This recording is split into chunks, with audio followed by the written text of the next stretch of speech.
And गोल क्या है? And गोल ये है कि आप अपनी बात को मौखिक रूप से, स्पोकन और लिखित रूप से, रिटन, उसको क्लियरली कह सको।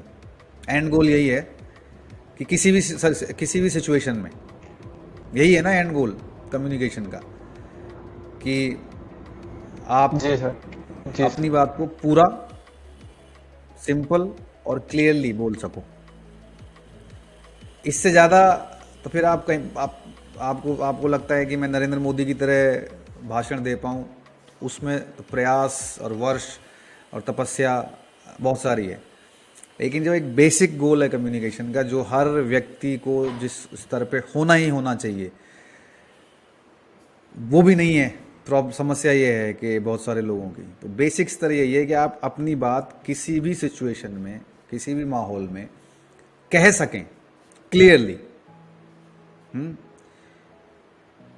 तो आपको सबसे आसान तरीका यह है कि आपको भांति भांति की सिचुएशन में लोगों से बात करनी चाहिए,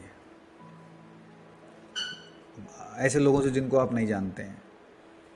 सबसे अच्छा किसी भी भाषा को मास्टर करने का तरीका, और अपने विचारों को, जैसे मैंने बोला भाषा से पहले विचार आते हैं कि आप अपने थॉट प्रोसेस को कैसे ऑर्गेनाइज करते हो।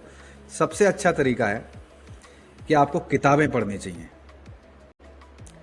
जो भी भाषा है आपकी, हिंदी है या अंग्रेज़ी है, आपको उस भाषा के महानतम लोग आपके अध्यापक, टीचर बनने के लिए तैयार हैं किताबों के रूप में। आप शेक्सपियर को पढ़ सकते हो। तो शेक्सपियर 400 साल पहले चले गए, लेकिन वो अभी भी आपके सामने हैं। प्रेमचंद आपके सामने हैं, उनकी किताबें आपके सामने हैं। तो आप उस भाषा के महानतम लोगों से अगर सीखने का प्रयास करोगे, यार सीखने में आपको ये नहीं है कि आपको उसमें कुछ रिसर्च करनी है। जब आप सिर्फ पढ़ोगे अच्छा साहित्य या अच्छी किताबें, तो अपने आप भाषा का ज्ञान ग्रहण करते जाओगे आप साथ साथ। लेकिन आपको प्रैक्टिस करने के लिए सबसे बड़ा हमारे यहाँ जो एक हमारे देश में एक अंग्रेज़ी ना सीख पाने का कारण है, वो ये है कि पढ़ लिया, थ्योरी आती है, समझ लेते हैं, लेकिन बोलें कहाँ, प्रैक्टिस कहाँ करें? आपस में तो यहाँ हम बोलते नहीं हैं, तो कैसे कैसे आप अभ्यास करें?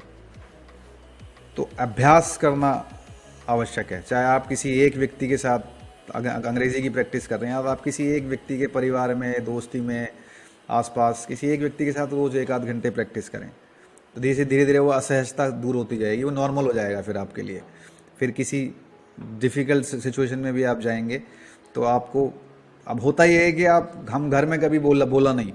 एक आम तौर पे किसी भी बच्चे के साथ यही होता है कि घर में, परिवार में, स्कूल में कभी अंग्रेज़ी बोली नहीं, और फिर सीधे वो जॉब इंटरव्यू पे या ऐसी जगह पे चला गया जहाँ पे इंटरव्यू इंग्लिश में है, तो उसकी परेशानी होगी। तो उसकी प्रैक्टिस ऐसी हो सकती है कि आपको रोज़ थोड़ा थोड़ा प्रयास करना पड़ेगा, अभ्यास करना पड़ेगा, चाहे हिंदी में करें चाहे अंग्रेज़ी में करें। ये बात दोबारा मैं बोलूँगा कि अगर आपका अपनी मातृभाषा में कमज़ोर है स्तर, तो आप दूसरी भाषा में महारत कभी भी हासिल नहीं कर सकते। करोगे तो वो भी आधी रहेगी। तो be proud of your mother tongue. अपनी मातृभाषा पे हमेशा गर्व करो, उसको बोलो, उसमें जितना साहित्य पढ़ सकते हो पढ़ो, कविता, नावल, जो भी पढ़ सकते हो। क्योंकि वो, हम लोग जब अंग्रेज़ी बोलते हैं इंडिया वाले, तो हम अंग्रेज़ी में सोचते नहीं हैं, हम हिंदी से या मदर टंग से ट्रांसलेट करके ही बोलते हैं। तो बस ये फ़र्क है, जो ज़्यादा फास्ट बोल रहा है इसका मतलब वो ज़्यादा तेज़ी से ट्रांसलेट कर रहा है, पर कर वो भी ट्रांसलेट ही रहा है रियल टाइम में।